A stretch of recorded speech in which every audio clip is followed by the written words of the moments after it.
Hey, last week I posted on LinkedIn about well control, and I got lots of enthusiasm and engagement about the post. From all around the world, people commented with their insights and contributed to the discussion. I promised to come back with some more insights and to answer some of the questions which were raised to me. So in this video I will be going through the comments and I will share more information about how I see the challenges. And what I also do this time is that I speak directly to the camera like this, because maybe I am hiding a bit behind the images made by ChatGPT or just text. I'm just trying out this format to see if this personal communication, this personal video with my face on it, is giving a better impression of who I am and what I want to achieve. So I hope you enjoy. So my question was, friends, well control, important topic. In Norway, most operators are not handling alarms on the drill floor properly. The data from the rig is not captured, and there is no structured training on how to deal with alarms. How can better data move the responsibility to where it belongs? Are we going to blame the driller if we lose control? When data is captured, quality assured, and made available for the right decision makers, you can sleep good at night. And how can you build the modern well organization where well control is replaced with risk mitigation?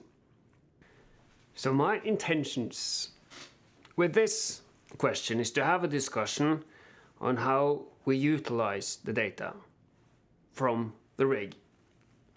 The well control data, which is typically alarms, it's volumes, it's things that are reported like flow checks, but it's also this well control is a bigger aspect. It reaches way into all other operations that are ongoing. It's discussions on what are we going to do next. It's discussions on what just happened in the well. Was this according to plan? Was there any deviations from the predicted pressures that we see? There's a lot of time which is spent on discussing what relates to well control.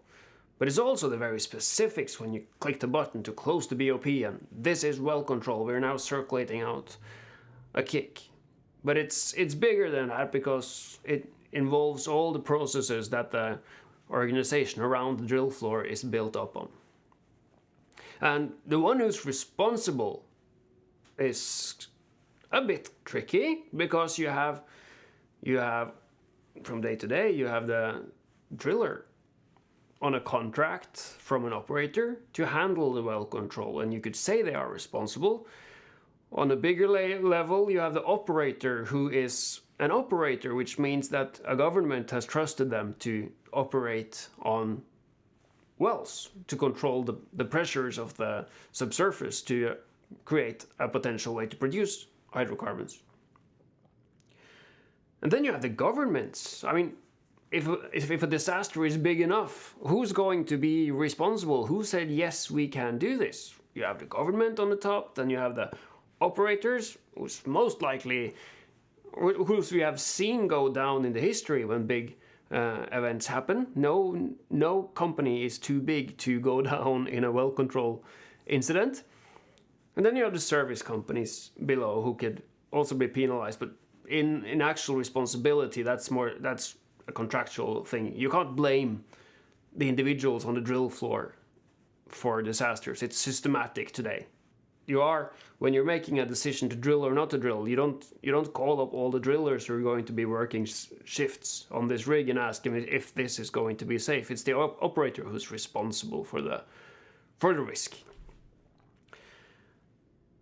And then it's how we deal with this data. Today, the data is distributed for live decision making. It's the same way it's been for many, many years, that you can see the gauges, you can see the flow in, the flow out, you can see the volumes on drill floor in real time. But that process is also overloaded with information. Everyone says that, oh, it's information overload everywhere you go. We try to put up more screens so that people are going to make more decisions, better decisions. But that's just confusing people. Nobody can, 20 years ago, the drillers were experts at what they were doing. And they work the same way today, but now they have 20 screens and lots more information. And they're asked, why? We gave you all the history. Why don't you act? And I'm working the same way as before. So how can I do anything? I can't read all this information and do the same job as I used to do before. So this way of thinking that we can just give more information to the driller and the team on the rig, that's not a valid... We have decided to keep working as before on the rig, and then we need to take the consequences. And that means make better plans so that we don't overload this manual workflow. So that's what are we going to do with the data. How do we quality assure the data? How do we work with these alarms? How do we work with the well-controlled readings and well-controlled decisions in planning to make sure we mitigate all risks? And how, then the final question is, how can we build a modern well organization where well control is replaced with risk mitigation?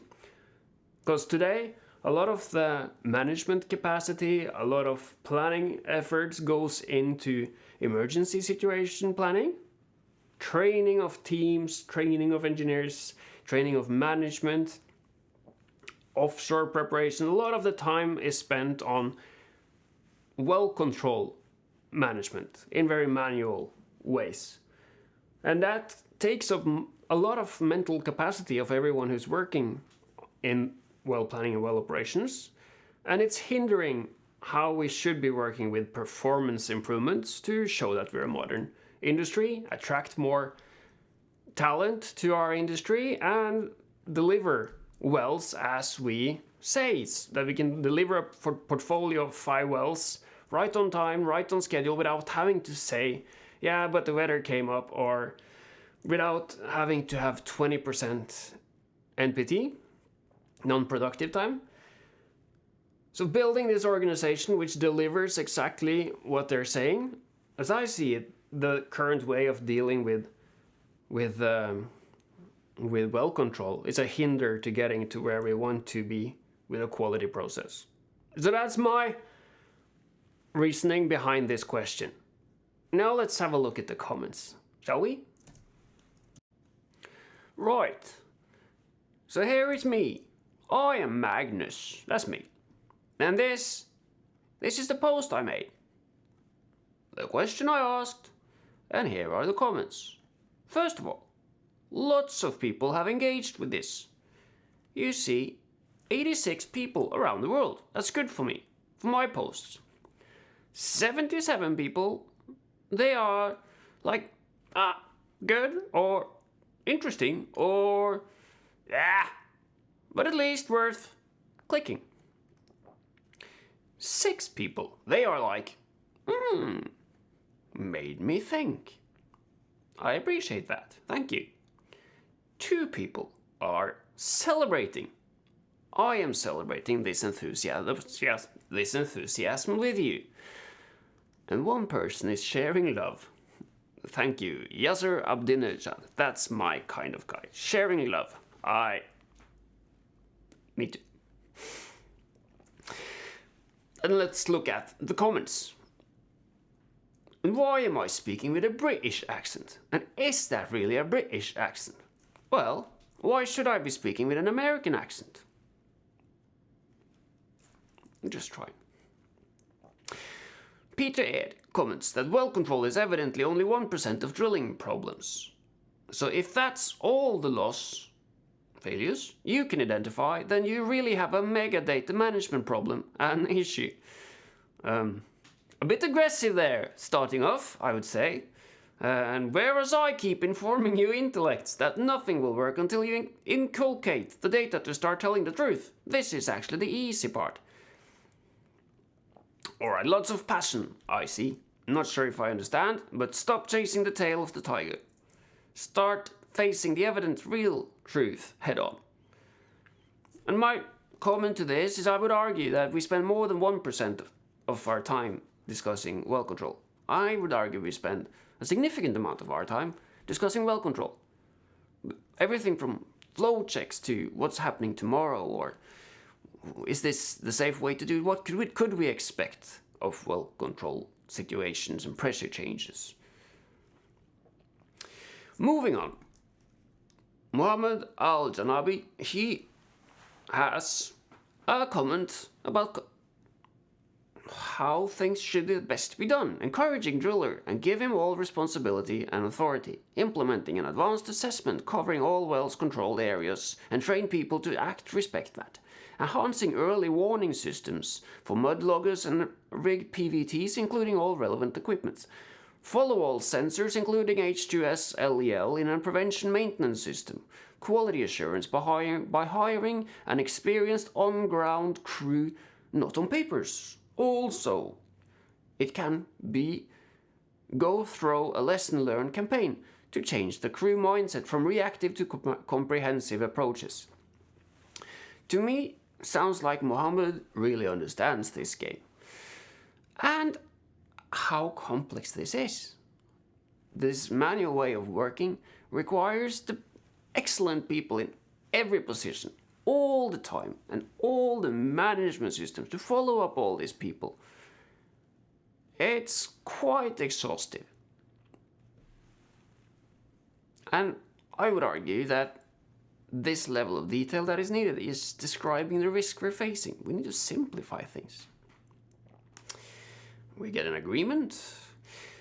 And then we have Thomas Jons Bommelum. I think it's Danish from the name. In Norway, yeah. Because we're currently the main responsibility during normal operations lies with the driller, and it's as it should, in my opinion. We rely on this role to be able to interpret the situation and act accordingly by shutting in the well if needed. And he adds that he is also all in digitizing existing process.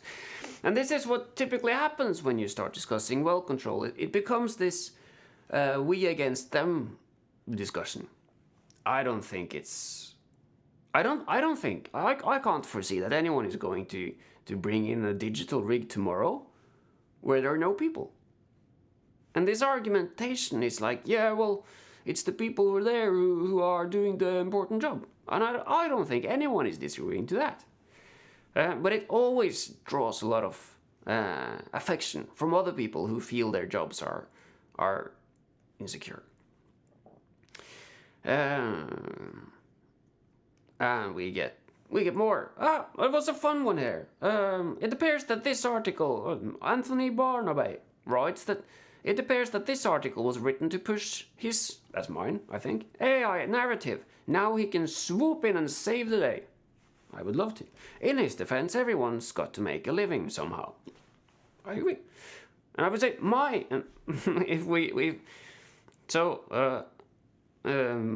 pushing the AI narrative, I think that's what I'm doing. Yes, I agree. I want to improve this industry. I'm on the side that think we're lagging behind in decision making. We're taking too much risk and we're delivering too little precision. So I get up every morning and I want to improve this industry. So if it is perceived as I'm pushing a narrative, then yes, I am successful. I want investors to say that we believe you can actually deliver that well that you described, or that portfolio or wells that you described. And we don't expect you to call us in the middle of the night and say, oh, we have changed the plans because we couldn't predict that event. Or I want the industry to be proud and say that we delivered exactly as expected. Isn't that what you expect of us? So yes, I am pushing my narrative, and thanks for pointing it out. Then we get a classic. This is the fireplace story, which there are a lot of, because there are so many individuals involved. I have to speak with a British accent. That's not too easy for me. There are a lot of people involved who has been in the situation, and it's always a very strong situation for them to be in, to be the one to close the well or to make a decision about well control. And whoever is on the break, the driller or tool pusher, is the one that will make the decision on shutting in the well. Years ago in Thailand, I observed it. And it's a beautiful story, and I think Nicholas has saved the world more than once. And then James R. His comment is that we should make the data available, and the specialist entrepreneurs will supply the specialized systems and features. Look at the BOP OEM. Do they really want the liability of operating correctly? It should be made an open source to capable engineering companies. That's fantastic thoughts, I think. And I also think that there's a part of the discussion that we need to add, and that is how do we actually incorporate this in decision making? There's lots of examples in our industry where we sort of appify the ways of working. So we try to make something that can support the driller, or something that can support the pipe loading, or something that can support a specific small task. But what we actually need to do is to look at how are we making decisions in this industry. How are we using the data from the operations to make better decisions, so we don't end up in these well-controlled situations. But I love the idea, Mr. James. Then George Donald says, he repeats my message here, that is a shocking statement. Surely not. However, so I read this as an agreement that this shouldn't be shocking that we are not handling alarms on the drill floor properly. However, James Reagan commented, well as better training, now there is safe influx automated well control and monitor systems. Aberdeen, fantastic. So these companies have probably solved it all. And my question is, curiously, how can we avoid information overload on the drill floor? I want your thoughts on how are we actually going to make better decisions? We know that giving more information to the driller isn't helping. They call it information overload. Everybody's talking about information overload. It's not. We don't talk about. We all know the workflows. The rigs can't take more information, but we still think that's the decision. That's the point where we're going to improve. But we need to improve on the planning. We need to improve on how we replace well control with risk mitigation, with a British accent. Ruslan Sakirov. You do not need to invent a wheel with regards to well control systems and strategy in an oilfield company. We have all necessary protocols and standards enhanced. Just follow them and promote their implementation on your rigs. That's very good to hear. Everything is perfect, very good. My question is, how does NPT and performance correlate with well control? And why are Norwegian authorities saying that we are not able to handle well control in the industry? How can we still have these 1970s decision structures? I agree it's working. I mean, we are able to drill wells. There's no doubt about that. But we're also able to do disastrous mistakes, causing lives. And we're not able to deliver according to plans. We can't say that we're going to deliver these 5 wells in exactly this way without any risk of danger. We are able to say, as we did in the 70s, that we will do our absolute best to deliver this well, and we'll let you know when it doesn't. So I disagree. We do need to reinvent the wheel. I'm not sure if we need the wheel exactly as we know it, but we need to rethink how we're dealing with risk management. Kimberly Mayer says, not sure what you mean by data from the rig not captured, as modloggers have real-time sensors that capture such data in addition to the rig system. Are you suggesting that it's not readily accessible compared to, say, depth-based data? Responsibility always lies primarily with the driller with second set of eyes with the data engineer. Where do you suggest responsibility moves to, if not the driller? Struggling to understand your post without specific examples. Thank you, Kimberly. I also see that you're open to work, and everybody should check out Kimberly Mayer's excellent, excellent CV. And as I've said now, and I will repeat it again, I think we need to replace well control on the operations with risk mitigation. Not as in remove people working on the rig, because that's not going to happen, I think. But the task of making better plans so you don't have to, so that the complexity of the operations is reduced. That is the task where the data from the alarms, it is where all the data from the rig comes to play. Not in the real time. That's done and settled. We know how to do all the real time things today. It's exactly, yeah. But we don't know how to use all this data in planning, how to mitigate risks, to avoid the situations. So I hope that's a better explanation. I've been thinking about this since I wake up to I go to bed every day for 10 years probably. So I understand if things are clear in my head and comes out as mumbo jumbo. Which is why I'm making this video, trying to make it easier to understand. And it also helps me to reflect. What do I really mean? Have I understood everything as clearly as I think? Because often I think in our heads things seem clearer until we actually speak them out, and then they don't sound very clear. And then the last comment for now is Doug Davis, who was in the field when I was in the field. Norway and Denmark were the elite safety operators. Thank you, Doug. I am a Norwegian. I am very proud of our safety culture. I'm a lucky guy. I'm from Norway. We won the lottery. We have oil, nature, peace, prosperity. We have it all. Recently, our authorities issued non-compliance reports to several operators for how they handle well-controlled situations. And we need to keep pushing for safety and performance. And I think that's sort of the core. We did it. We've done lots of good things in the industry up to where we are today.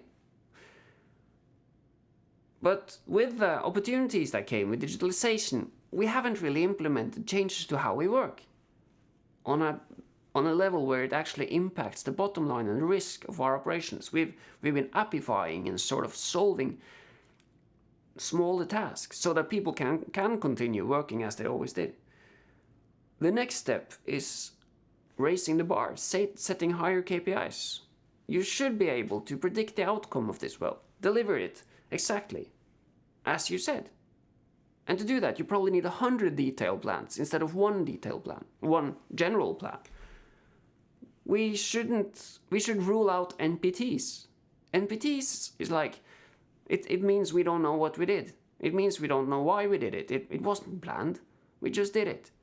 And that's 1 in 5 days. And imagine you investing $1 billion NOK, $100 million or pounds in a well. And 1 in 5 days, 200 million NOK are wasted. And when you're wasting that much time, you also question how well are you doing well control. And you can flip that the other way around. If well control isn't good, how can you trust that the rest of what we're doing is good? And this isn't a question if we trust it or not, but there's obviously benefits to reap by working more efficiently, by planning better. And that's where I want this discussion to go. Not whether or not the driller should get all the real-time data and they should be making the decisions, because they are there, they will be there. No one can build a digital automated rig overnight. There's no incentive to do it. It costs a lot of money. So we're going to deal with the same organization as we have today. But we need to understand and accept the actual risks of working this way, and therefore plan better. So that's it, is it? If you like this, add your thoughts, share your comments. It helps. You see, a lot of other people are attracted to this discussion. Tell your colleagues we need to discuss data and well control. It's one soup and it's the key to our success. And keep talking with an American or a British accent if you like. See you later. Thanks.